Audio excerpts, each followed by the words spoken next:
সেনা কর্মকর্তাদের আইসিটিতে বিচার শুরু, এই প্রসঙ্গটা নিয়ে আপনাদের সামনে এই মুহূর্তে কথা বলবো। আপনারা জানেন যে গত 8 অক্টোবর আন্তর্জাতিক অপরাধ ট্রাইব্যুনাল বা ইন্টারন্যাশনাল ক্রাইমস ট্রাইব্যুনাল আইসিটি 25 জন সেনা কর্মকর্তার বিরুদ্ধে গুম খুন সহ মানবতা বিরোধী অপরাধে অভিযোগে করা 3 মামলায় গ্রেপ্তারি পরোয়ানা জারি করেছিল। সেই থেকে সেনাবাহিনী বাংলাদেশ পরিস্থিতি বেশ উত্তপ্ত ছিল ভেতরে ভেতরে। সেনাবাহিনীর মধ্যে দফায় দফায় উত্তপ্ত এবং দফায় দফায় জেনারেলদের বৈঠক পর্যন্ত হয়েছিল যে এই বিচারটা কি একটা সিভিল কোড বিশেষ ট্রাইব্যুনালে হবে নাকি সেনা আইনে হবে। অবশেষে আজকের পরিস্থিতি দেখে যেটি বোঝা যায় যে সেনাবাহিনী যেভাবে হোক এটা এই আইসিটির অধীনে বিচারটা তুলে দিল, এক প্রকার এটা বলা যায়। কারণ আজকে ইতিমধ্যে বিচারের একটা অংশ, প্রথম দিনের একটা অংশ, আজকে হাজিরার দিন ছিল, সেই হাজিরাটা অনুষ্ঠিত হয়েছে নজিরবিহীন নিরাপত্তায় এবং নজিরবিহীন সুযোগ সুবিধায় শীতাতপ নিয়ন্ত্রিত বিশেষ প্রিজন ভ্যানে, কেবিন ভ্যানে করে সেনাবাহিনীর সেনা কর্মকর্তাদের আজকে সকাল 7:15 আন্তর্জাতিক অপরাধ ট্রাইব্যুনালে হাজির করা হয়েছিল এবং আন্তর্জাতিক অপরাধ ট্রাইব্যুনাল খুব সংক্ষিপ্ত সারে তাদের হাজিরায় উপস্থিতিতে তাদেরকে কারাগারে পাঠানোর নির্দেশ দিয়েছে। এবং কারাগারটি কোথায়? যথারীতি যে পরিকল্পনা ছিল সেনাবাহিনীর, যে সে ক্যান্টনমেন্টে একটি সাব জেল এবং স্বরাষ্ট্র মন্ত্রণালয় থেকে কারা অধিদপ্তরের অধীনস্থ একটা সাব জেল ক্যান্টনমেন্টকে ঘোষণা করা হয়েছে এবং এটি মনেই করা যায় যে তাদেরকে সেই সাব জেলে রাখা হবে এবং সেই সাব জেলটি তারা যেহেতু শীতাতপ নিয়ন্ত্রিত প্রিজন ভ্যানে এসে আদালতে হাজিরা দিতে, সেই সাব জেলটি শীতাতপ নিয়ন্ত্রিতই হবে এমনটা মোটাটাই স্বাভাবিক। দেখুন, সেনা কর্মকর্তারা এখানে মেজর থেকে ব্রিগেডিয়ার জেনারেল, মেজর জেনারেল পর্যন্ত আছে, তারা ওয়ারেন্ট অফ প্রেসিডেন্স অনুযায়ী অনেক নিচের দিকে। বাংলাদেশ সরকারের মন্ত্রী, সাবেক মন্ত্রীরাও কিন্তু পেছনে হাত কড়া পরিয়ে পিছ মোড়া করে আদালতে হাজির করা হয়েছে এবং তাদের উপরে হামলা, তাদের উপরে ডিম নিক্ষেপ আজকে কিন্তু সেনা কর্মকর্তাদের ক্ষেত্রে তেমনটা দেখা যায়নি। সেনা কর্মকর্তারা কোন আইনে কোন নিয়মে শীতাতপ নিয়ন্ত্রিত প্রিজন ভ্যান সুবিধা পায়, শীতাতপ নিয়ন্ত্রিত কারাগার পায়, যাই হোক তাদেরকে দেওয়া হয়েছে। আসলে আমরা একটা নাটকের মধ্যে ঢুকে গেছি, নাটক চলছে এবং নাটকেরই অংশ এই সেনা কর্মকর্তাদের আন্তর্জাতিক অপরাধ ট্রাইব্যুনালে বিচার করা হচ্ছে। ট্রাইব্যুনালটা নিয়েও যথেষ্ট প্রশ্ন আছে, এর বহুমুখী কারণ আছে। আজকে যদি এই সেনা কর্মকর্তাদের অপরাধটাকে সেনাবাহিনী আমলেই নিত তাহলে তাদেরকে কোর্ট মার্শাল করা হতো।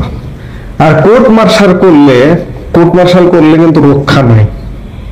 কোর্ট মার্শাল মৌলিক অধিকার, বাংলাদেশের নাগরিকের সংবিধান একটা সুযোগ দিয়েছে যে মৌলিক অধিকার প্রাপ্তির, মৌলিক অধিকারের একটি অংশ হচ্ছে আইনের আশ্রয় নেওয়া।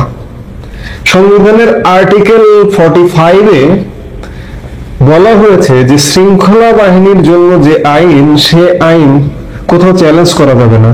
কোর্ট মার্শাল, এদের যদি কোর্ট মার্শাল হতো তাহলে সেখানে যে রায় হতো সেই রায়ের বিরুদ্ধে পৃথিবীর কোথাও কোনো আদালতে চ্যালেঞ্জ করার কোনো সুযোগ ছিল না, ডাইরেক্ট সেই সাজা ভুগতে হতো। কেউ যদি ফাঁসির আদেশপ্রাপ্ত হয় ফাঁসিতে ঝুলতে হতো।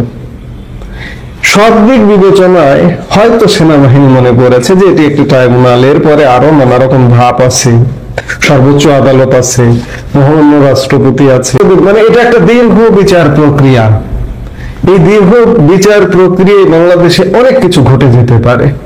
সেনাবাহিনী শেষ পর্যন্ত সিদ্ধান্ত নিয়েছে যে বিচার প্রক্রিয়া অংশগ্রহণ করুক, আদালতে একদিন হাজির হবে, হাজির হয়ে তো ক্যান্টনমেন্টেই থাকবে। আবার দীর্ঘ ডেট, নভেম্বরে ডেট দেওয়া হয়েছে শুনানির জন্য, 20 তারিখ এবং 5 তারিখ। যেটাই হোক না কেন, অর্থাৎ দীর্ঘ প্রক্রিয়া, এই দীর্ঘ প্রক্রিয়ার মধ্যে অনেক কিছু ঘটে যাবে। সিভিল কোর্টের বিচারাধীন আপনারা তো দেখলেন, অনেক জঙ্গি জেলবন্দি হয়েছিল, জঙ্গি মুক্ত হয়ে গেছে। অনেক ফাঁসির আসামি জেল বন্দি ছিল। এই যে জামাতের নেতা এটিএম আজহারুল ইসলাম, তিনি ফাঁসির আসামি, তিনি মুক্ত হয়ে গেছেন। যাবজ্জীবন কারাদণ্ড প্রাপ্ত লুৎফুজ্জামান বাবর, তিনি মুক্ত হয়ে গেছেন। কাজেই এই আদালত এগুলোকে যেভাবেই হোক, কিছু মনে হচ্ছে না হয়তো, যার দরুন সেনাবাহিনী হাজির করেছে, যেটি হোক, এটি নিয়ে বেশ জল্পনা কল্পনা এবং জল্পনা কল্পনার খানিকটা অবসান হলো যে সেনাবাহিনী আইসিটির হাতেই তাদের কর্মকর্তাদের তুলে দিল। তবে পুরোপুরি কিন্তু অবসান হয়নি, আগুন কিন্তু জ্বলেই থাকলো। এই আগুনের যে কোনো সময় যে কোনো পরিস্থিতিতে বিস্ফোরণ ঘটে যেতে পারে। আমরা আসলে একটা নাটকের মধ্যে আছি, আমরা নাটকটা দেখতে থাকি যে সামনের দিনে আরো নাটকের কি কি দৃশ্য আসে, আমরা নিশ্চয়ই দর্শক হিসেবে সেগুলো দেখব। আন্তর্জাতিক অপরাধ ট্রাইব্যুনাল সেনাবাহিনীর 25 জন সহ মোট 32 জনের বিরুদ্ধে মানবতা বিরোধী অপরাধের জন্য গ্রেফতারি পরোয়ানা জারি করেছে। এরপরেই আমরা দেখেছি যে সেনাবাহিনীর ভিতরে কি হচ্ছে, কি ঘটছে, নানান কথাবার্তা আমরা শুনেছি, গুজবও শুনেছি, সত্য কথাও শুনেছি। তারপরে সেনাবাহিনীর পক্ষ থেকে যে প্রেস ব্রিফিং করা হয়েছে, তারা বলছেন যে 15 জনকে তাদের হেফাজতে রাখা হয়েছে। 8ই অক্টোবর আন্তর্জাতিক অপরাধ ট্রাইব্যুনাল এই রায় ঘোষণা করে, গ্রেফতারি পরোয়ানা জারি করে। এরপরে আমরা যে তাজুল ইসলাম সাহেব আছেন, চিফ প্রসিকিউটর, তিনি নানান কথা বলছেন। 24 ঘন্টায় তাদেরকে আদালতে তুলতে হবে, হাজিরা দিতে হবে এবং পুলিশ কর্তৃক তাদেরকে গ্রেফতার করতে হবে, সেটার কিছু আমরা দেখিনি। তবে সেনাবাহিনীর পক্ষ থেকে যেহেতু বলা হয়েছে সেনা সদর দপ্তরে একটা অস্থায়ী কারানিবাস তৈরি করা হয়েছে, সেখানে তাদেরকে হেফাজতে রাখা হয়েছে। এখন 8 তারিখের সেই রায় 22 তারিখ হলে সর্বশেষ, অর্থাৎ আজকে তাদেরকে আদালতে উঠানো হবে কি না, এটা নিয়ে অনেক ব্যাপার ঘটে গেছে। সন্দেহ দেখা দিচ্ছে আদালতে তারা হস্তান্তর করবে কিনা। সিভিল কোর্টে এই প্রথম এতজন সেনাবাহিনীর ঊর্ধ্বতন কর্মকর্তাকে হাজির করা হলো। আজ সকাল 7টায় কড়া নিরাপত্তার মধ্য দিয়ে আন্তর্জাতিক অপরাধ ট্রাইব্যুনালে তাদেরকে নিয়ে আসা হয়েছে। এবং সেখানে কি হবে, আমি প্রথম আলোর হেডলাইন একটু পড়ি। সেনা কর্মকর্তাদের ট্রাইব্যুনালে আনা হয়েছে, ঠিক আছে। মানবতা বিরোধী অপরাধের মামলায় আন্তর্জাতিক অপরাধ ট্রাইব্যুনালে সেনা কর্মকর্তাদের হাজির করা হয়েছে। এটা কিন্তু মনে রাখবেন, 54 বছর পর, বাংলাদেশের স্বাধীনতার পর এই প্রথম এতজন সেনা কর্মকর্তাকে সিভিল কোর্টে হাজির করা হলো। এটা রিয়াকশন কি হবে আমি এখনো জানি না, বা দেশবাসী এখনো জানেন না। মানবতা বিরোধী অপরাধের পৃথক 3 মামলায় 25 সেনা সহ মোট 32 জনকে আসামি করা হয়। তাদের মধ্যে 15 জন সেনা কর্মকর্তা সেনা হেফাজতে আছেন, তাদেরকে আজকে হাজির করা হলো। এখন কিছুক্ষণের মধ্যে কোর্ট বসে গেছে সকাল সকাল, বিশেষভাবে গুরুত্ব দেওয়া হয়েছে। সকাল সকাল তাদের জামিন যাওয়া হবে। তবে যেইভাবে আন্তর্জাতিক অপরাধ ট্রাইব্যুনাল কাজ করে, তাদেরকে সম্ভবত জামিন দেয়া হবে না, এবং যদি জামিন না দেয়া হয় আরেকটা অচল অবস্থা তৈরি হবে এবং আদালত তখন সিদ্ধান্ত নেবে কোথায় তাদেরকে রাখা হবে, ঢাকা কেন্দ্রীয় কারাগার না কাশিমপুর কারাগার, নাকি সেনাবাহিনীর পক্ষ থেকে সেনা সদর দপ্তরে যে অস্থায়ী কারাগারটা তৈরি করা হয়েছে সেখানে রাখা হবে। এই বিষয়েও কিন্তু সিদ্ধান্ত হবে। কাজেই পরিস্থিতি খুব একটা যে ভালো হবে তা কিন্তু না। তবে মানবতা বিরোধী অপরাধ যেটি বলা হয়, যে মিরপুর এবং মিরপুরের আশেপাশে যে হত্যাযজ্ঞ হয়েছে জুলাই আগস্টে, সেটার জন্য তাদেরকে দায়ী করা হয়েছে কয়েকজনকে। এর আগে বিগত সরকারের সময় যেসব কাণ্ড ঘটেছে, গুম, খুন, আয়নাঘর, আমরা যেটা শুনি, কতটুকু সত্য সেই বিশ্লেষণে যাচ্ছি না, সেই অপরাধও তাদেরকে গ্রেপ্তার দেখানো হয়েছে। এখন কেউ কেউ বলছেন যে বনশ্রী এবং রামপুরায় যে মানবতা বিরোধী অপরাধ বলা হয়, ছাত্রদেরকে হত্যা করা হয়েছে বলা হয়, এটা তারা উপরের নির্দেশে করেছেন।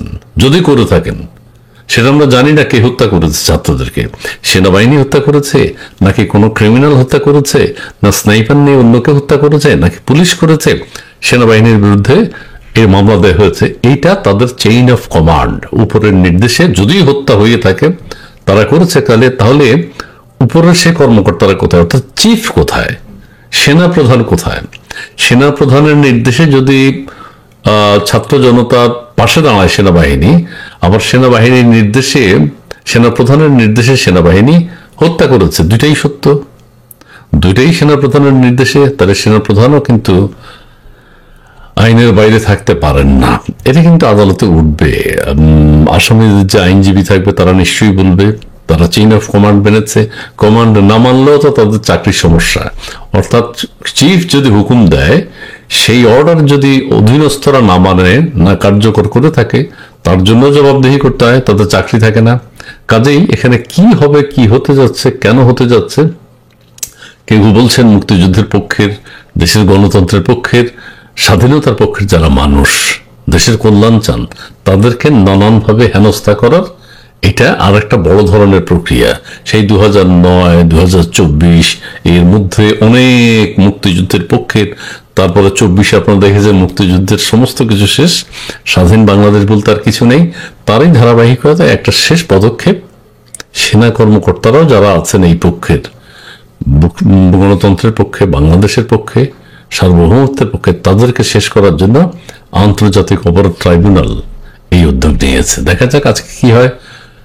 পরবর্তী খবর আপনাদেরকে কিছুক্ষণের মধ্যে জানাবো। ধন্যবাদ। আপনারা জানেন যে আজ সকাল 7টায় কঠোর নিরাপত্তার মধ্য দিয়ে 15 জন সেনা কর্মকর্তা যাদের বিরুদ্ধে গ্রেফতারি পরোয়ানা জারি করেছিল আন্তর্জাতিক অপরাধ ট্রাইব্যুনাল, তাদেরকে আন্তর্জাতিক অপরাধ ট্রাইব্যুনাল 1-এ আজকে সকালে কঠোর নিরাপত্তার মধ্যে নেওয়া হয়েছে এবং সেখানে সঙ্গত কারণেই তাদের অ্যাডভোকেট যিনি আছেন তাদের জামিন চেয়েছেন, কিন্তু আদালত জামিন অর্থাৎ ট্রাইব্যুনাল জামিন নামঞ্জুর করে তাদেরকে কারাগারে পাঠানোর নির্দেশ দিয়েছেন।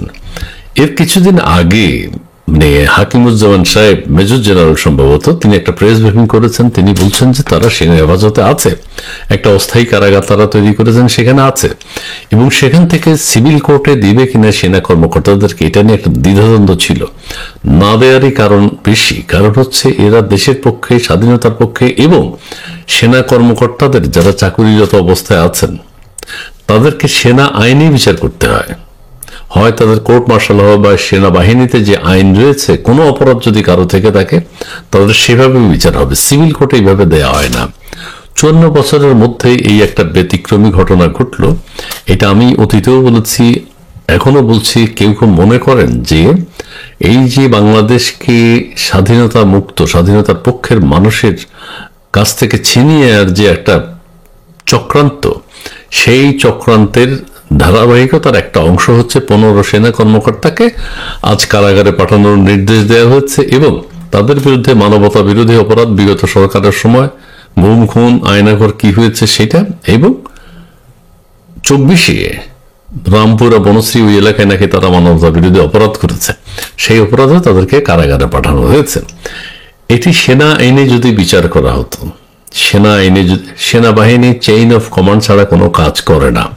অর্থাৎ যাদের বিরুদ্ধে অভিযোগ তারা উপরের অন্যদের নির্দেশে করেছেন, সেনা আইনে এসব বিচার টিকবে না। সো তাদেরকে ধ্বংস করার জন্য ষড়যন্ত্র করে এই আন্তর্জাতিক অপরাধ ট্রাইব্যুনালে আনা হয়েছে এবং এখানে তাদের আজকে জামিন দেয়নি, তাদেরকে কারাগারে পাঠানো হয়েছে। এবং এটি পরবর্তীতে কোন পর্যায়ে, যে আমাদের সেনাপ্রধান সম্ভবত এখন মালয়েশিয়ায় আছেন, তিনি যে কি চান, দেশের জন্য কি করবেন, সেনাবাহিনীকে তিনি কোথায় নিয়ে যাবেন, দেশকে তো ছারখার করে ফেলেছেন, এটা আপনারা সবাই দেখেছেন। এখন সেনাবাহিনীকে তিনি কোথায় নেবেন সেটি এখন দেখার বিষয়। মানবতা বিরোধী অপরাধে পৃথক 3 মামলায় সেনা কর্মকর্তা, 15 সেনা কর্মকর্তাকে কারাগারে পাঠানোর নির্দেশ দিয়েছে আন্তর্জাতিক অপরাধ ট্রাইব্যুনাল 1। বিচারপতি মোহাম্মদ গোলাম মর্তুজা মজুমদারের নেতৃত্বাধীন 3 সদস্যের ট্রাইব্যুনাল 1 আজ বুধবার সকাল 8:30টার দিকে এই আদেশ দেন। এই ট্রাইব্যুনালের অপর 2 সদস্য হলেন বিচারপতি। আচ্ছা ঠিক আছে, যে 15 সেনা কর্মকর্তাকে কারাগারে পাঠানো হয়েছে তাদের মধ্যে 14 জন কর্মরত আছেন, 1 জন অবসরকালীন ছুটিতে আছেন। আচ্ছা ঠিক আছে, তাদেরকে অর্ডার করেছে, তারা ক্যান্টনমেন্টে চলে এসছে, অর্ডার পালন করেছে, আসার সাথে সাথে তাদেরকে হেফাজতে নেওয়া হয়েছে, এখন আদালতের হাতে তুলে দেওয়া হলো। তার মানে সেনাবাহিনীর ভিতরেও কিন্তু একটা চক্র, বিরাট একটা চক্র, পাকিস্তানপন্থী, স্বাধীনতা বিরোধী, তারা খুব শক্তিশালী এবং তারাই অপকর্মগুলো করছে। আদালতের মাধ্যমে গ্রেফতারি পরোয়ানা জারি করা হলো, এখন সেনাবাহিনীর পক্ষ থেকে তাদেরকে আইনের আওতায় তুলে দেওয়া হয়েছে, যেটি একদম শোভনীয় নয়। এদের কোর্ট মার্শাল বা এদের সেনা আইনে যে বিচার হওয়া উচিত সেটি হতে পারত, কিন্তু সেটি হলে এদের কোনো অপরাধ নেই। যদি এরা কিছু করেও থাকে, এদের অপরাধ যদি থেকেও থাকে, সেটা উপরের নির্দেশে করেছে। উপরের নির্দেশ শীর্ষ ব্যক্তি হলো সেনাবাহিনীর মধ্যে সেনাপ্রধান।